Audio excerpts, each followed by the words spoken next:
Dans ce monde où tout va vite, la lecture est souvent sacrifiée. Elle demande du temps quand notre culture de l'image nous donne le goût du plaisir immédiat. Mais la culture de l'image n'explique pas tout. En outre, dans notre contexte socio-culturel, l'oralité a longtemps été le moyen de transmission par excellence. Cela explique-t-il l'assertion selon laquelle les Africains n'aiment pas lire? Serait-ce parce qu'on n'arrive pas à déterminer ce que nous apporte réellement la lecture? Nous tenterons d'élucider tout cela avec notre invitée, Muslima. C'est tout de suite.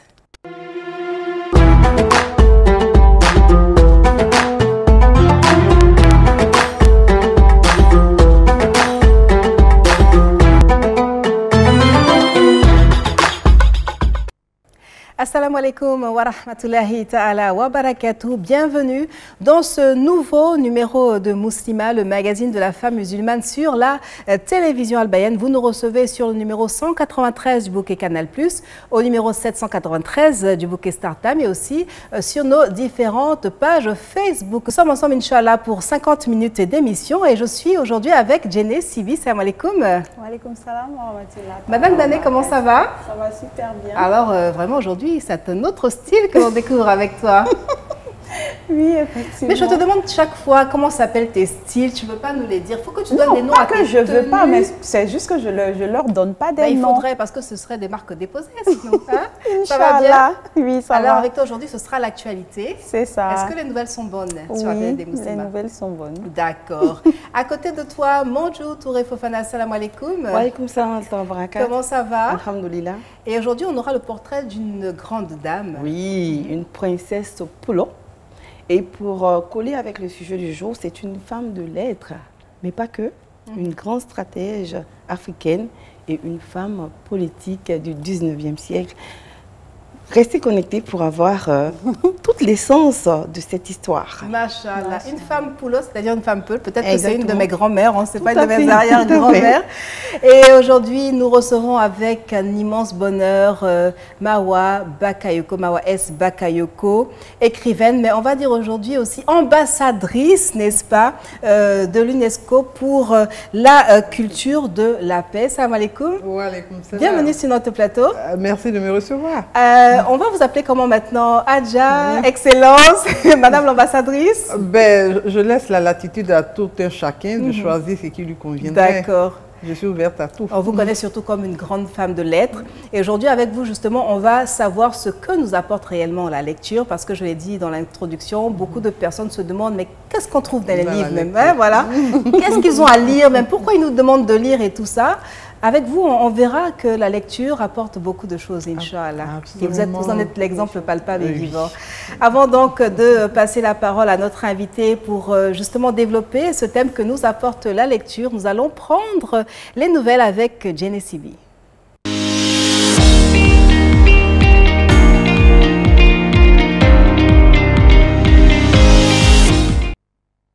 Jenny Sibi, comment va le monde? Alors, le monde va bien aujourd'hui et on va à l'extérieur. Indonésie, la grande mosquée de Cheikh Zayed ouvrira ses grandes portes avant le Ramadan. La reproduction de la somptueuse mosquée Cheikh Zayed, érigée à Abu Dhabi, symbole flamboyant des liens d'amitié qui unissent l'Indonésie et les Émirats arabes unis, la magnifique réplique du phare emblématique de l'islam qui se déploie sur 22 000 mètres carrés dans la capitale émirati est un cadeau offert par l'émir d'Abu Dhabi et le président des eaux Mohammed Ben Zayed Al Nahyan.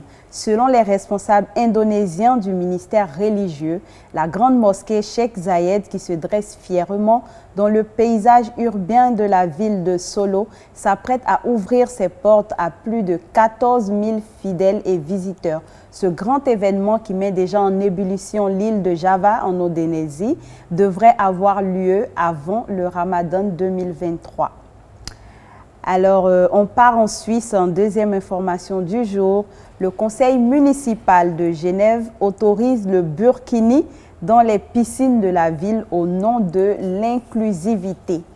Alors, la baignade avec tenue de bain très longue dans les piscines municipales de la ville de Genève est désormais autorisée. Le conseil municipal de la ville de Genève a décidé lundi soir, sous l'impulsion de la gauche, de modifier le règlement des installations sportives publiques de la ville par la majorité afin de permettre l'inclusion de tous sans distinction. Cette nouvelle est très bien accueillie par la population. Certaines personnes, sous le couvert de la laïcité, tentent néanmoins de s'y opposer. L'UDC lance alors un référendum afin de trancher sur la question. Mais en attendant, les burkinis sont autorisés à toutes celles qui veulent profiter des infrastructures sportives publiques dans toute la ville. Et c'est une avancée notable pour la Suisse. En troisième et dernière information du jour, le Royaume d'Arabie Saoudite enverra sa première femme astronaute dans l'espace à bord de la Station spatiale internationale ISS. Elle s'appelle Rayana Barnaoui et elle a 33 ans. Conformément à la vision 2030, le Royaume d'Arabie Saoudite doit retourner dans l'espace en 2023 et ils ont décidé d'envoyer la première femme astronaute de la Station spatiale internationale. L'annonce a été faite et la femme choisie a été Rayana Barnaoui qui sera dirigée vers la Station spatiale internationale au cours du deuxième trimestre 2023.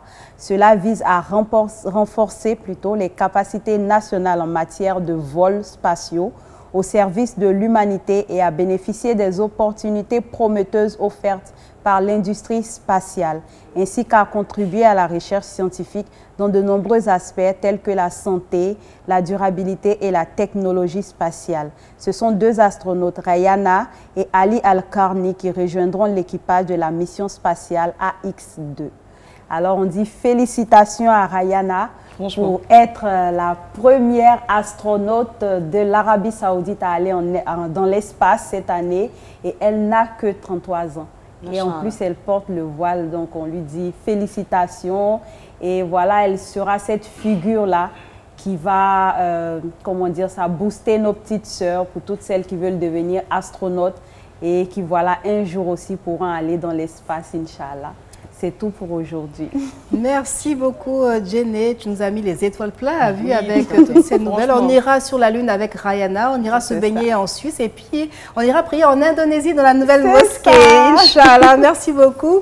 Et quant à nous, nous poursuivons avec notre thème du jour, que nous apporte la lecture, que nous apporte la littérature, que nous apportent les livres. Et pour en parler, nous recevons donc Mawa S. Bakayoko, qui est écrivaine. Alors, Mawa Bakayoko, comment est-ce qu'on peut définir le livre? Ben, le livre, on pourrait dire, c'est un compagnon. Et je dirais plus, c'est un compagnon de vie. On l'emporte partout, on l'a partout, on le consulte à tout moment. Le livre, je dirais, c'est une sorte de liberté qu'on tient entre les mains. On pourrait dire autant de choses sur le livre. Mais le livre, en premier lieu, nous instruit, nous apporte de la connaissance, du savoir. Et c'est cela l'essentiel à retenir dans le livre et c'est ce qui devrait déjà motiver tout un chacun à ouvrir le livre. Ouvrir le livre et pas que seulement quand on est sur les bancs, parce qu'il y en a qui disent « moi j'ai fini les cours, je n'ouvre plus de livres ». Parce que là-bas, avant c'était obligatoire, mais maintenant, je n'ai plus à ouvrir un livre, alors que Mawa Bakayoko nous dit que le livre est un compagnon, est une source de savoir intarissable, si je puis ajouter cet adjectif aussi. Oui. Effectivement, moi je me dis qu'il y a tellement de sortes de livres. Il y en a tellement, donc peut-être que ceux de l'école ne vous ont pas plu, mais il y en a d'autres qui pourraient vraiment intéresser parce que les livres sont tellement divers et il y a tous les sujets en fait. Donc il y a forcément quelque chose qui intéresse tout le monde. Mais qu'est-ce qui explique justement que on est quand même réticent, on sait que les livres apportent la connaissance, on trouve un certain nombre d'informations à l'intérieur du livre, mais qu'est-ce qui fait que certaines personnes sont réticentes face aux livres? Je pense qu'ils vont trouver ça un peu fastidieux, parce qu'il faut dire aussi que la lecture mobilise un certain nombre de l'attention et de la concentration. Et malheureusement, cette génération, comme tu l'avais dit à l'entame de ton propos, c'est une génération qui bouge beaucoup, qui manque de concentration, qui manque de focus. Donc du coup, la lecture déjà, c'est une activité qui demande beaucoup d'attention, mais sur une période discontinuée. Aujourd'hui, les jeunes vous diront par exemple qu'ils lisent. Ils lisent sur les réseaux sociaux, sur Twitter et autres. Mais malheureusement, ils ne sont pas concentrés. Ils passent d'un sujet à un autre et ils n'apprennent pas grand-chose. C'est juste pour s'informer, mais ils ne vont pas mémoriser, ils ne vont pas justement en tirer de la substance, malheureusement. Oui, il faut préciser, hein, quand on parle de lecture dans la durée. Oui. 30 à 45 minutes de concentration sur un texte donné. Parce qu'aujourd'hui, on est devenu multifonctionnel. On est sur un tweet, on est sur un post, on répond à une question par là. Et du coup, on ne concentre pas l'énergie qu'on devrait concentrer normalement à quelque chose de potable. La lecture, c'est un texte qui part au moins de 30 à 45 minutes. Ce n'est pas les postes courts là, qui pourront le faire. C'est vrai que parfois, il y a des textes, il y a des postes longs, mais on est tous conscients que aujourd'hui, les lecteurs de ces réseaux-là ne sont pas concentrés sur les longs postes. À peine, quand ils voient un long poste encore, ils s'ennuient. Ils passent à autre chose. Tout à fait. Et donc, aujourd'hui, c'est le fait d'être à la fois sur plusieurs éléments qui crée cette distraction. Or, l'effort à fournir pour lire, c'est le minimum, c'est 30 à 45 minutes. Donc, c'est le mode de vie actuel. Tout à fait. Et 30 à 45 minutes, ça te nécessite forcément une certaine attention, une certaine concentration. Alors qu'aujourd'hui, ce n'est pas ça. On est en train de bagarrer sur un poste quelque part, on sourit à quelqu'un sur un autre poste, on commence à congratuler quelqu'un pendant qu'on tape avec un boulet rouge sur un autre, on se retrouve à faire plusieurs choses. On est un peu dispersé. Tout à fait. Et donc, on n'arrive pas à se concentrer. Et dans notre contexte, je le disais aussi dans l'introduction, nous sommes issus d'une tradition orale également. Est-ce que cela explique, parce qu'on va contextualiser un peu notre approche à la littérature et au livre, est-ce que cette culture de l'oralité, justement, ne joue pas sur nous? Non, on n'a même pas connu l'oralité, nous. Nous, on a plus ou moins, on est tombé dessus comme ça. Ils n'ont pas connu, moi, ma génération n'a pas connu le transfert. C'est vrai que j'essaie de reprendre certains éléments. J'ai un livre, c'est l'oralité qui me l'a donné, parce qu'on me l'a transmis. Mais ce n'est pas notre mode de fonctionnement. On n'est plus dans l'oralité. Tel que nos ancêtres ou nos aïeuls faisaient, on n'est plus dans ça. C'est surtout le gros problème, c'est la concentration, c'est la distraction. On a autre chose et surtout la mauvaise habitude. On n'a pas pris l'habitude de lire. Donc ça part de la base aussi. Ça part de la base. Une ignorance totale des bienfaits de la lecture. C'est ce que moi j'allais dire. Par exemple, l'amour de la lecture, moi je me dis que ça vient depuis tout petit. Et une fois qu'on l'a acquis, même étant adulte, malgré les distractions et tout, quand tu aimes vraiment lire, tu trouves du temps pour la lecture. Quand tu vois un livre, tes yeux brillent, tu as envie de la voir. Une fois que tu l'as dans la main, tu as envie de le lire. Tant que tu ne l'as pas lu, tu intègres ça dans tes activités qui n'ont rien à voir peut-être avec les réseaux. Mais si tu n'as pas acquis cette fibre-là depuis tout petit, c'est vraiment compliqué de sortir directement dans cette vie-là et puis te dire « Oh, je vais aller lire. Voilà. Tu peux le faire, mais ça va prendre du temps. C'est vraiment la base qu'il faut travailler. C'est la base. C'est la base. Moi, je suis née dans les livres, j'ai grandi dans les livres. Je suis tombée sur un père qui adorait la lecture. Et donc, c'est en même temps une activité solitaire, mais tu es dans la foule. Forcément, ces expériences de personnes que tu partages avec le livre, les auteurs qui te livrent des caractéristiques de personnages, tu connais les personnages, tu te retrouves en train de vivre l'histoire dans la peau d'une héroïne. Et on s'attache à eux aussi. On s'attache. Tu vis la peau, tu es dans la peau d'une héroïne, tu vis son expérience. Aujourd'hui, tu peux être indonésienne, demain, tu peux être parler aujourd'hui de saoudienne qui est en train d'aller sur la Lune. Mais également, il y a cet effet formidable. Tu voyages. Tu voyages, un voyage que tu n'aurais peut-être pas l'occasion de faire dans ta vie. Tu te retrouves sur la Lune, celle qui part bientôt sur la Lune. Elle revient, nous sort un livre, mais c'est comme si on y était. Tout à fait, mais c'est un véhicule formidable, le livre. Ça nous fait voyager et dans le passé et dans le présent, mais dans l'espace. On se retrouve dans tous les espaces grâce au livre. Mais c'est, comme on le dit, c'est à la base. Quand tu as déjà acquis cela, ça devient une habitude pour toi, ça devient un besoin. Tu n'as pas besoin qu'on dise d'aller lire. Tu es convaincu que dans la journée, tu as au moins 1 heure, 2 heures bloquées quelque part pour lire. Et l'envie est là aussi. L'envie est là. Et vous avez eu la chance donc de grandir dans le livre, mais ce n'est pas le cas pour tout le monde. Jenny, qui est férue de lecture, qui est aussi auteur. Est-ce que Jenny aussi a grandi dans les livres? Bon, oui, je dirais. Je dirais parce que on était en grande famille et tout, et la plupart de mes oncles sont des hommes de lettres. mes tatas, mon papa aussi. Donc, à chaque fois que tu rentrais dans une maison, en tout cas, tu trouvais un livre quelque part. Wow. Et moi, je ne chômais pas, en fait. Donc, dès que quelqu'un dépose, je soulève, je lis. Et c'est comme ça, en fait, que ça a commencé. Moi, j'ai toujours aimé la lecture. Et jusqu'à présent, en fait, malgré le fait que je sois aussi présente sur les réseaux, ça ne m'empêche pas de lire, en fait. Et d'écrire. Et ça prouve que justement, les deux sont compatibles, hein, Internet et on va dire la nouvelle génération aussi. Oui. Malgré le fait qu'elle soit présente sur les réseaux, il y en a aussi qui arrivent à lire. Mais comme je l'ai dit, il faut faire des efforts en fait. Il faut faire des efforts. Si tu as déjà l'amour en toi, là, il n'y a pas de souci. C'est justement, je crois, ce côté de faire des efforts là, qui effraie les gens. En fait, vraiment, ça me fatigue de lire, comment je fais moi, je me dis, il faut juste commencer. Tu sais, par exemple, souvent des gens parlent de certains livres. On peut faire un éloge d'un livre et puis tu vois, tu te dis, oh ouais, je vais prendre. Et quand tu prends, le livre ne te parle pas. Ça n'accroche pas autant. Voilà, ça ne t'accroche pas. Mais comme tu te dis, ah, tout le monde en a parlé, il faut que je me force pour lire. À ce moment-là, ça passe pas. Et quand on va te dire, ah, mais il faut lire, tu as dit, non, j'ai essayé de lire, c'est pas passé. Mais ce n'était pas ton genre, en fait. Parce qu'il y a plusieurs genres. Il faut trouver des sujets aussi, peut-être, qui passionnent, qui intéressent. Il faut trouver des sujets qui intéressent. Il y a des gens, par exemple, qui n'arrivent pas à lire les romans, mais qui sont très à fond sur les livres de développement personnel. Il y a des gens, par exemple, qui ne peuvent pas lire une poésie, mais quand ils voient un livre de science-fiction, ils ne peuvent pas s'arrêter. Voilà. Donc, il faut trouver ton genre, en fait. Trouver son genre et puis voilà, trouver son genre et puis essayer d'approfondir aussi.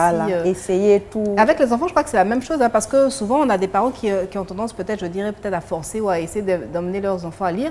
Et puis il y a des enfants qui n'accrochent pas.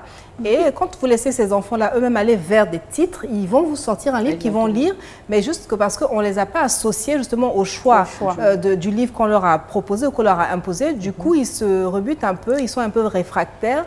Je crois que c'est aussi un moyen de les emmener à lire, de les laisser justement choisir le livre qui leur convient. Oui, d'une part. Oui. D'une part, on peut les laisser choisir.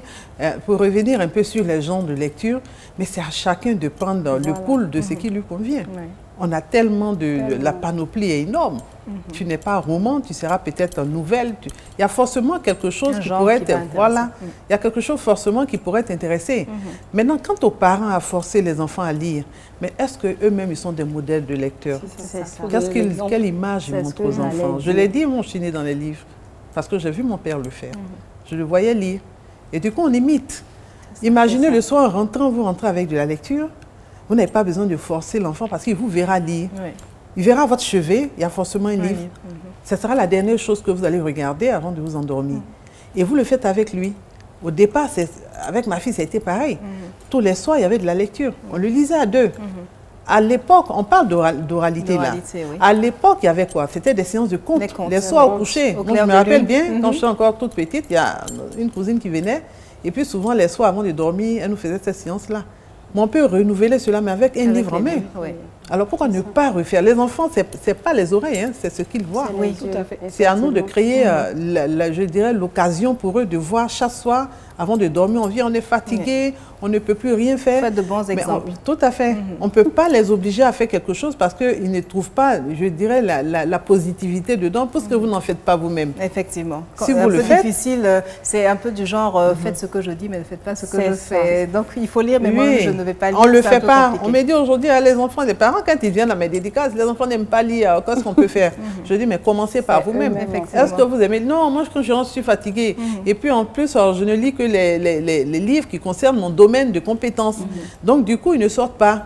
Ils ne sortent pas de leur domaine. S'ils sont médecins, c'est seulement des livres de médecine. Quand ils sont, je ne sais pas, je dis n'importe quoi, ils sont musiciens, c'est un truc qui a trait à la musique. D'accord, donc c'est vraiment aux parents d'être de bons exemples, d'emmener les enfants à lire pour que demain on ait des Mawa Bakayoko, des Genesis. Moi je me dis, à côté des personnes qui ont bénéficié justement de cet héritage-là littéraire, il faut aussi faire la promotion des personnes qui pourront inclure la lecture dans leurs habitudes, même à n'importe quel âge on peut commencer à être lecteur. Il n'y a pas de barrière à avoir. Mais seulement on est dans une génération qui est très factuelle. C'est une génération qui se dit, quand je fais ça, quand je vais sur les réseaux sociaux, qu'est-ce que je gagne? Quand je fais ça, qu'est-ce que je gagne? Quand on fait la lecture, qu'est-ce qu'on gagne? On a des avantages sur la santé. Oui. On a des avantages sur le plan professionnel parce qu'on est beaucoup plus compétent, on est beaucoup plus éloquent, on est beaucoup plus riche en vocabulaire. On a des avantages aussi sur le plan de la connaissance. On a beaucoup d'avantages, mais on va développer tous ces avantages dans la deuxième partie de cette émission. Mais avant, on va te retrouver pour le portrait de la semaine.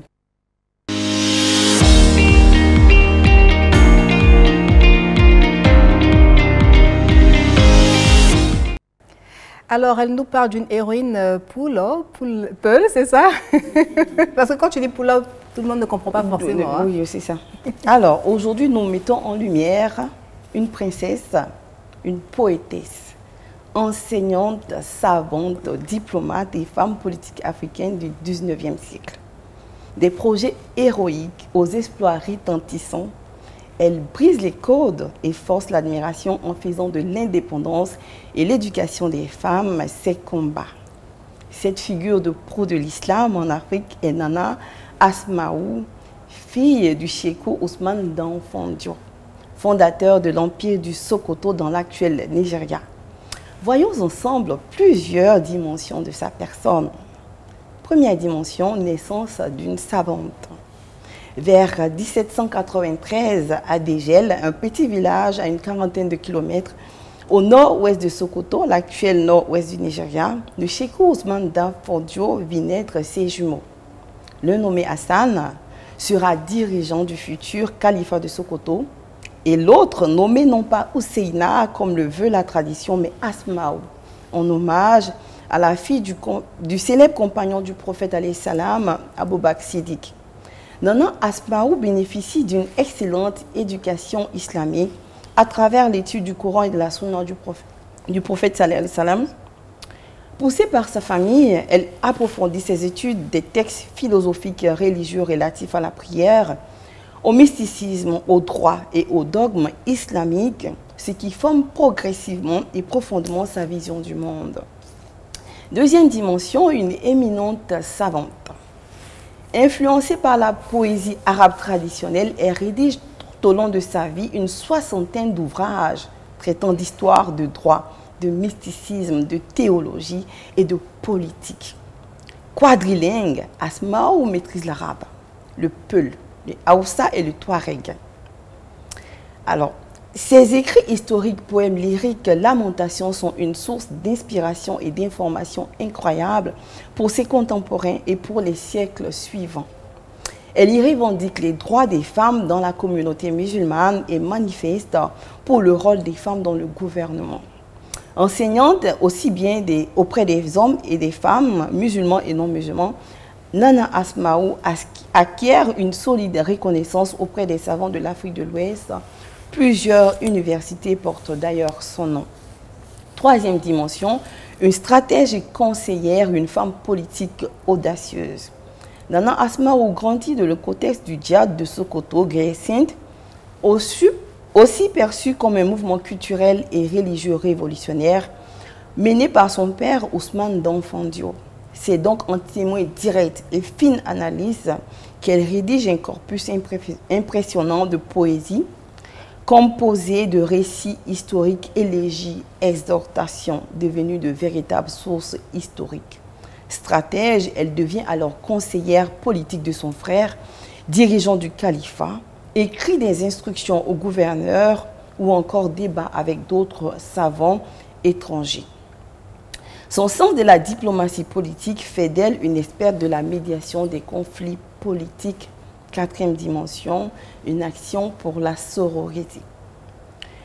Cette femme active en politique a ceci d'extraordinaire qu'elle s'engage également pour la réforme sociale et notamment pour l'éducation des femmes. Elle est en quelque sorte précurseur de la sororité en fondant la communauté Yantaru, j'espère que je prononce bien, qui signifie littéralement ceux qui rassemblent, fraternité entre femmes. Convaincue que l'éducation des femmes est un droit intrinsèque garanti par l'islam et non une faveur concédée par quiconque, elle forme vers 1830 un groupe de femmes enseignantes, les Jagis, qui voyagent à travers le califat pour éduquer les femmes dans les maisons d'étudiants. C'était l'histoire de Nana Asma'u. Merci Qu'Allah soit satisfait d'elle. Manjou. Amine, Amine, Amine, ça fait vraiment plaisir de savoir que nous aussi, nous avons eu des femmes en Afrique, des femmes savantes, des femmes stratèges politiques, des femmes enseignantes, machallah. Et on aimerait avoir beaucoup d'autres exemples comme ça, n'est-ce pas? Je pense que Mawa Bakayoko ne dira pas le contraire. Tout à fait. On a beaucoup besoin de d'avoir ces exemples-là, ces figures-là pour justement les nouvelles générations. On va donc avancer dans notre discussion sur ce que nous apporte la lecture. Manjou est allé déjà, la lecture nous apporte ceci, cela et vraiment beaucoup de choses, mais on va développer. Avant ça, si la régie est prête, on a un petit élément vidéo concernant ce que nous apporte la lecture. Je vais demander à tout le monde de suivre ce qui va suivre et puis on se retrouve tout de suite après. L'avenir de l'Afrique et du monde résidant dans les entrailles des femmes, lorsque les femmes se mettent à l'écriture, cela apporte des messages très forts. Et l'engagement de Mawa Bakayoko, S. Bakayoko, pour les dérives sociales, pour inciter, encourager les jeunes est sans commune mesure. C'est une contribution colossale. J'invite et j'insiste tout le monde à lire Mawa S. Bakayoko parce que ces messages sont des messages qui viennent du cœur, des messages profonds, celles dont l'Afrique a besoin, des messages dont nous devons nous tous nous inspirer. Merci beaucoup à Adjarokiaton Pateba. C'était la petite surprise qu'on avait pour Mawa Bakayoko. Elle a tenu à vous adresser ce petit mot, ces quelques mots, voilà, pour vous dire félicitations, vous encourager et puis inviter aussi la jeune génération à faire comme vous. Mais on est sur les traces de son illustre père, qui est maître à nous. Et là, c'est une belle surprise, là. Je me remets de mes émotions. Et elle fait un travail colossal. Elle, je dirais, le gardien aujourd'hui des écrits je dirais, de Baba. Elle fait un travail colossal. C'est énorme ce qu'elle fait. Et je me dis parfois, c'est vrai, les écrits du sage restent, mais Ruki perpétue également ces écrits-là. C'est énorme. Vraiment, et on lui fait un petit coucou, on espère la recevoir très bientôt sur le plateau de Moussima. Alors concrètement, que nous apporte la lecture? On a parlé de savoir, on a parlé d'instruction, je pense de distraction aussi. Que nous apporte concrètement la lecture? Est-ce que ça ne va pas au-delà même de ce qui a été cité? Mais bon, je vais vous raconter bon, c'est même pas une anecdote. Il se trouve que j'ai suivi une émission littéraire et là, on nous a sorti une étude menée aux États-Unis sur une période de 12 ans, sur des cinquantenaires, des hommes, un groupe d'hommes, un groupe de femmes. Et au bout de 12 ans, sur la lecture, sur l'assiduité par rapport à la lecture, on s'est rendu compte que les femmes qui lisaient beaucoup plus que les hommes lisaient, mais eux, c'était à peine les factures, je dirais quelques articles de journaux. Mais ces femmes-là, dans leur ensemble, étaient beaucoup portées sur la lecture des romans. Ils ont précisé des romans. Mais elles ont gagné 2 ans de vie, en plus. Mais en même temps, ça a reculé à la maladie d'Alzheimer. Parce que la mémoire, c'est comme... Le cerveau, c'est un muscle. Ça s'entretient. Autant on a envie de marcher pour maigrir, on voit des gens maigrir, on dit il est gros, il fait par exemple 100 kilos il y a un mois, le mois suivant il a 190 kilos, c'est pareil pour le cerveau. Le cerveau doit également être travaillé. Et pour travailler le cerveau, c'est la lecture. Et cette lecture, je le dis, c'est quotidien. C'est non seulement il faut le faire de manière quotidienne, mais il faut également le faire dans la durée. Effectivement, si on se lève le matin, on lit peut-être un petit poste, on dit non, je lis. Non, ce n'est pas cela la lecture. La lecture, ça repousse très loin les limites de la vieillesse, mais ça également, ça tonifie la mémoire. Parce qu'en lisant un livre, quand vous suivez un personnage, ce personnage-là, il y a des ramifications. Vous êtes obligé de comprendre le personnage en remontant, je dirais, dans son arbre généalogique ou simplement dans ses caractéristiques. Ça vous oblige à vous muscler le cerveau. C'est vraiment, je prends le sommet pour descendre, parce qu'elle est bien faite, je dirais, en griffe terre à terre. Mais quand on monte, on se rend compte que la lecture c'est plus que nécessaire. C'est plus que nécessaire. Il y a aussi des personnes qui se servent des ouvrages pour voyager, hein, qui voyagent, qui se disent qu'ils connaissent telle contrée, simplement en ayant lu justement des récits sur ces pays lointains qu'on n'a pas forcément l'occasion de visiter de façon physique. C'est ça. Moi, je me dis que la lecture, en fait, ça te cultive à un certain niveau. Par exemple, quelqu'un peut avoir voyagé, comme tu dis, ou bien être allé dans les plus grandes écoles et tout, mais quelqu'un d'autre qui, à côté, n'a pas fait n'a pas eu toute cette chance-là et qui lit fréquemment, à un certain moment, quand vous les mettez sur le même pied, vous allez voir que celui qui lit connaît beaucoup plus de choses que l'autre personne. Parce que généralement, comme elle a dit, quand vous lisez, ça reste en fait dans la tête. Et puis ça approfondit aussi ça approfondit les choses et ça vous aide à comprendre certaines choses beaucoup plus facilement que d'autres. Et ce qui est intéressant, c'est que vraiment, il y a des lectures sur tout. C'est-à-dire que tout le monde peut se retrouver. Ça va de la science-fiction au développement personnel en passant par le roman, la poésie. On peut se distraire, on peut rire, on peut faire beaucoup de choses avec la lecture. Ça nous apporte énormément de bienfaits. Ça, bien sûr. Et surtout, le livre est un pont entre les générations. On parlait tout à l'heure d'Amadou Hampâté-Bâ, on ne l'a pas connu. Mais qu'est-ce qu'il a pu modifier nos paradigmes, influencer franchement notre vision de la vie? Moi, par exemple, l'humilité, c'est avec Amadou Hampâté-Bâ, dans Âme Koulel, que j'ai pu l'acquérir, comprendre cette notion-là d'humilité. Et c'est vraiment un vecteur entre les générations et les peuples. Aujourd'hui, une personne peut se cultiver, peut rentrer dans la culture Inca, par exemple, du Pérou, sans avoir bougé. Oui. Quand j'ai lu Soufi mon amour de Élie Shafak, je vous assure que j'étais transportée à un point où je pouvais sentir les effluves des mets, des encens. Et franchement, j'étais complètement habitée. C'est-à-dire que je suis rentrée complètement dans le personnage, dans les différents personnages. Et ça a changé complètement mes paradigmes. Donc, la lecture, est-ce qu'on peut terminer même de parler des vertus et des bienfaits de la lecture? C'est vraiment quelque chose à encourager.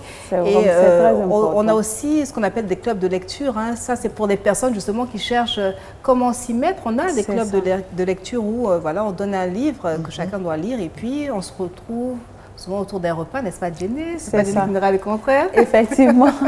Oui, moi, je fais partie d'un club de lecture. Il y en a plein sur la toile, je pense. Comme chez nous, ça fonctionne comment? On choisit un livre pour ce mois. Tout le monde achète le livre ou bien on achète en groupe. Chacun prend pour lui. On a un mois pour lire. Et chaque dernier week-end du mois, on se retrouve pour en parler. Qu'est-ce qu'on a lu? Qu'est-ce qu'on a ressenti? Chacun va lire la partie qu'il a le plus aimé ou bien qu'il a le plus touché. Il va nous dire pourquoi. Et voilà, on échange autour de la chose, on échange autour de l'auteur aussi et tout ça. Et puis après, on mange beaucoup, on rigole. Voilà. Oui, je le dis parce que le club s'appelle Lire, Discuter et Manger. C'est important. Voilà. Et ce qui est donc c'est génial important. avec cette expérience-là, c'est que il y aura autant de versions de lecture que de personnes. Oui.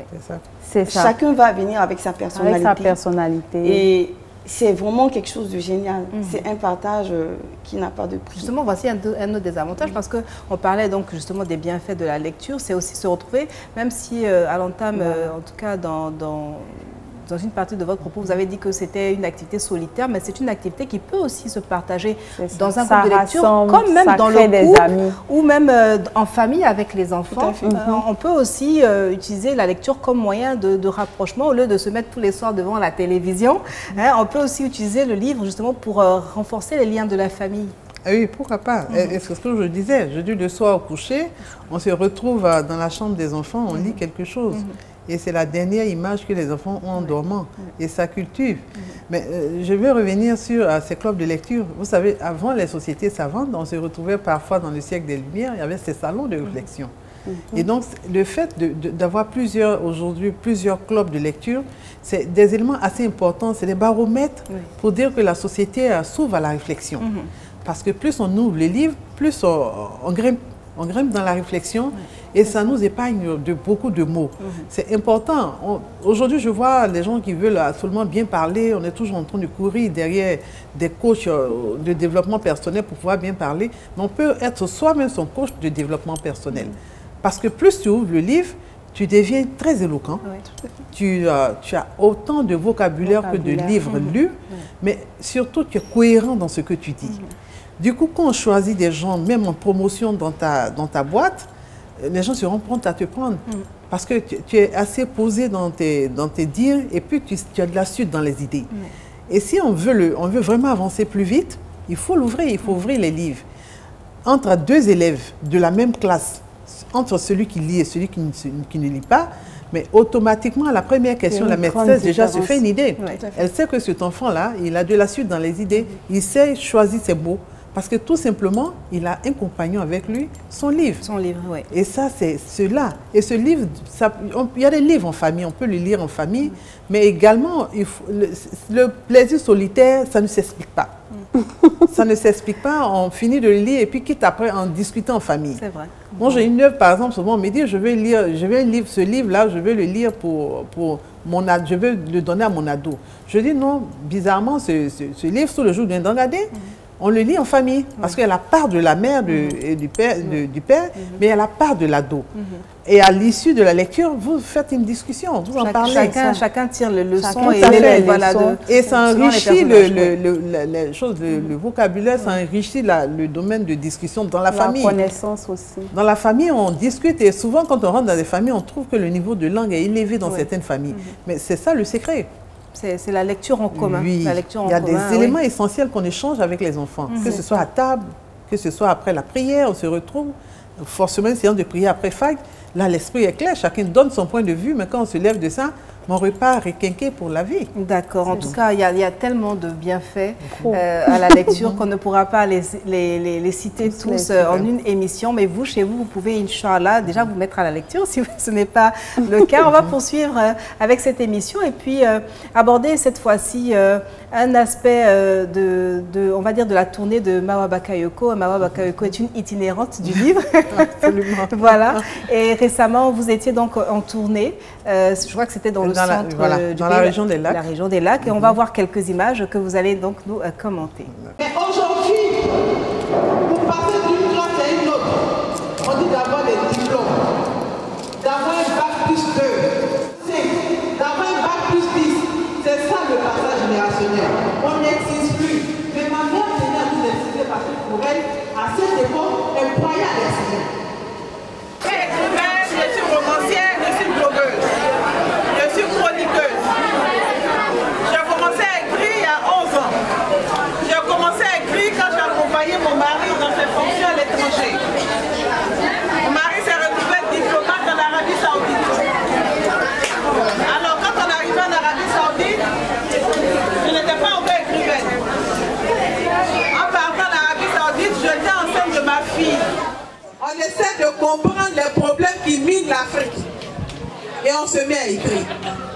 On se met à écrire parce qu'on se dit, vous les plus jeunes, les enfants d'Afrique, si vous écoutez, vous allez changer le cours de l'Afrique et très rapidement. Mais à condition que vous écoutiez. Je vais commencer par une anecdote et c'est vous qui allez répondre. Notre univers maintenant est fermé. On dirait les là, les danses, les digues, c'est fermé. Parce qu'il n'y a plus de livres dans notre univers. Ce que je vais vous dire aujourd'hui, il faut retenir. Les meilleurs, c'est ceux qui ouvrent les livres. Les meilleurs, c'est ceux qui lisent. Parce que quand tu lis, tu ouvres ton intelligence, tu ouvres toutes les possibilités de réflexion. Parce que tu as ouvert. Et voilà donc quelques extraits de toutes ces villes que vous avez parcourues, de toutes ces écoles surtout. Absolument. Que vous avez visitées, avec tous ces conseils que vous avez donnés à la jeune génération. Vous avez parlé des DJ, des là, on les a entendus rire parce que c'est un peu ça aujourd'hui. Je veux dire, malheureusement, leur univers, ce n'est que cela pratiquement. Et vous êtes là pour justement les ramener à l'ordre, pour dire qu'il faut ouvrir le livre. Tout à fait, c'est un rêve. Quand je revenais, je l'ai dit tantôt, après la mission de mon époux à l'étranger, quand on rentre, je décide de suivre un rêve, de réaliser ce rêve-là. Je dis, je vais dans la Côte d'Ivoire profonde. C'est vrai qu'à Abidjan, je réside déjà à Abidjan. Je parcours les écoles, il n'y a vraiment pas de souci à ce niveau-là. Mais je me dis, il y a certains qui sont plus en profondeur dans la Côte d'Ivoire, qui n'ont pas la possibilité de rencontrer des auteurs, mais surtout de leur parler, de leur dire, moi d'où je viens, les enfants ils lisent là-bas. Et pourtant ces enfants-là ne sont pas plus intelligents que vous. Vous avez la possibilité d'être comme eux. Mais ils ont quelque chose que vous n'aimez pas avoir en main, c'est le livre. Si vous ouvrez les livres, et là j'insiste, les meilleurs c'est ceux qui ouvrent les livres. Et ça, je le dis terre à terre, il n'y a pas de débat. Il n'y a qu'à voir ceux qui répondent correctement avec des expressions vraiment qui vous laissent admiratives. Et vous vous dites, celui-là, c'est un lecteur. Et donc, ce rêve, je le poursuis depuis 3 ans. Je fais une caravane chaque année. Je vais dans un coin de la Côte d'Ivoire. Je suis montée dans des villes en griffe où certains qui ne pensent pas rencontrer un jour un auteur. Je me retrouve dans un collège à Nabonka. C'était la première édition. Je vais jusqu'à Diawala, Nyele. Je fais pratiquement le Poro, la Bagoué, le Kabadougou. Je fais le Tologo, mais quand je reviens, je suis satisfaite, je suis heureuse. Et je remets la couche avec le haut Sassandra. Est-ce que l'accessibilité au livre, justement, n'est pas la raison pour laquelle ces enfants-là ne lisent pas? Quand vous parlez de l'endroit d'où vous venez, donc ici à Abidjan, ou en tout cas les grandes villes, les livres sont accessibles. Peut-être les parents aussi ont des moyens. Même ceux qui n'ont pas des moyens, on a ce qu'on appelle les librairies par terre, où on peut quand même aller s'acheter des livres. Mais au fin fond de la Côte d'Ivoire, dans le Poro, vous êtes allé, dans ce village dont vous avez parlé. Est-ce que là-bas, les livres sont accessibles? Peut-être que ces enfants veulent bien lire, mais ils n'ont pas accès aux livres, à part les livres de l'école. Mais c'est pour cela. Effectivement, il y a certains endroits, à peine la bibliothèque, la librairie de la ville est là pour fournir les livres scolaires. Il n'y a pratiquement pas d'autres occasions. Et là, ça m'a amené à mettre je dirais, en chantier un autre rêve que je suis en train de préparer, que j'ai appelé le Barobus. C'est de mettre justement dans ces endroits que j'ai nommés les déserts du livre, parce que quand je vais parler à ces enfants dans ces écoles-là, et vraiment ils ont cette flamme de vouloir lire, qu'est-ce qu'ils font après? Où ils se dirigent? Il y a certains, par chance, dans leurs écoles, il y a des embryons de bibliothèques. Mais même encore là, certains n'y vont pas. Parce qu'ils ne voient pas la nécessité d'y partir. Mais également, il y a cette envie-là de pouvoir lire pour certains qui n'ont pas les livres ou alors qui n'ont pas les moyens de le faire. Et donc, je veux dire, il faut multiplier autant de bibliothèques qu'il le faudrait. Mais il y a ce désintérêt-là également qu'il faut, en allant, je voulais allumer déjà cette flamme-là en eux. Il faut déjà leur dire qu'il y a quelque chose qui existe. Il faut ouvrir l'horizon pour eux, ouvrir leur imaginaire. Et donc, quand je leur explique par exemple certaines expériences vécues de l'autre côté, je dis, voilà tels élèves, comment ils se comportaient, ils se disent, c'est possible que nous le fassions aussi. Mais déjà, je perce l'abcès et puis quitte à nous maintenant de voir comment est-ce qu'on peut faire parvenir le maximum de livres. Faire un suivi pour justement alimenter cette flamme que vous avez réveillée en eux, qui est donc cet amour de la lecture. Vraiment, les filles, c'est magnifique. Hein? Très magnifique. Et moi, c'était l'un de mes rêves aussi, mais je suis encore bébé, je vais dire comme ça, elle, c'est ma maman. Donc, Inch'Allah, si je me dis que s'il y a beaucoup d'auteurs en fait, en Côte d'Ivoire qui ont ce genre de rêve-là et qui décident de suivre les traces, beaucoup d'enfants dans la Côte d'Ivoire profonde vont pouvoir bénéficier en fait beaucoup parce qu'elle ne peut pas être la seule à tout faire. Et puis elle ne peut pas être partout à la fois. Il faut Donc, vraiment démocratiser l'accès au livre, démocratiser justement, rendre le livre accessible. Et puis peut-être, je ne sais pas moi, faire appel à des bonnes volontés. Il y en a qui ont des bibliothèques fournies, qui ne lisent même pas ces livres-là, qui prennent la poussière et ils peuvent justement faire aider des dons de ce projet-là, le Barobus de Adja Maroubakaïko. Oui, le Barobus, absolument. Oui, je pense qu'effectivement, elle méritait cette distinction d'ambassadrice de la paix. Parce que alors c'est ambassadrice, non attends, c'est ambassadrice de la chaire UNESCO pour la culture et la paix. Il ne faut pas écorcher le titre de Madame l'ambassadrice, s'il te plaît. Désolée. Donc justement, elle méritait ce titre-là parce que peu de personnes sont dans la transmission. C'est-à-dire, c'est vrai, il y a une période où on emmagasine toutes nos connaissances, mais à un certain moment, il faut transmettre. Comme tous les grands maîtres tels que Amadou Ampadeba ont fait, ils ont transmis. Non seulement ils les ont transmis dans des livres, mais ils ont aussi allumé cette petite flamme-là de la lecture. Et pour suivre votre exemple, en plus de ce que vous faites comme tournée, c'est un bonheur de vous lire. de lire vos chroniques. C'est le barreau de Marois. C'est un travail vraiment continuel qui est fait. Et franchement, je pense que vous êtes en train de faire votre quote-part sur cette terre-là. Inch'Allah, vraiment. C'est surtout pour ça qu'on vous reçoit, parce que vous êtes aussi, on va dire, l'œil de la société. Vous intervenez sur tous les sujets. C'est-à-dire que Mawa peut intervenir sur un accident de la circulation, un drame dans un pays, une scène qui a été vue voilà, elle met l'œil sur tout, et puis la plume sur tout. Machallah, très belle. Tout ce qui nous entoure, parce qu'on est tous concernés, que ce soit les problèmes d'immigration, les problèmes de VBG, les problèmes avec les enfants en conflit avec la loi. Il y a de tout, et vous êtes vraiment, on va dire, notre œil de la société. Vous transmettez, vous êtes surtout moralisatrice. Vous insistez beaucoup sur le respect, ces valeurs-là qui tendent à se perdre. Je dis tendent parce que vraiment, on en a encore, mais nos valeurs d'Africains aussi, vous insistez beaucoup, même dans vos écrits, vous insistez beaucoup sur notre africanité. Tout à fait. Oui. On a baigné dedans. On s'est dit à un moment donné, il faut jouer le rôle de passeuse. Il faut faire passer. Et ce rôle de passeur-là, je l'endosse parce que je me dis, il y a certains qui sont partis avec tellement de choses dans leur tête. Ils n'ont pas eu le temps de transmettre, ils n'ont pas eu le temps de faire le passage. Et donc ce rôle-là, je l'ai arraché pratiquement parce que j'ai bénéficié de cet aspect de la culture. Et ça, j'insiste dessus. Je dis cette africanité-là, je la réclame parce que j'ai baigné dedans. Et c'est l'héritage reçu de mes parents, en plus de l'héritage de la lecture. Mon père était de l'école coloniale, ma mère qui n'est pas allée à l'école, mais foncièrement portée également sur l'école, mais qui se disait la culture ne peut pas mourir si vous partez. Il faut transmettre. Et donc ce rôle-là, je le joue pas, je n'aime pas trop le mot moralisateur, mais je le joue pour ouvrir le regard de chacun sur des questions qui nous concernent. Voilà. Des questions qui nous intéressent tous au quotidien. Parce que c'est bien beau de rester dans les éthers, mais il faut descendre avec et puis vivre le quotidien que les gens partagent avec vous. Et ce rôle-là, je le joue de manière modeste, avec beaucoup d'humilité.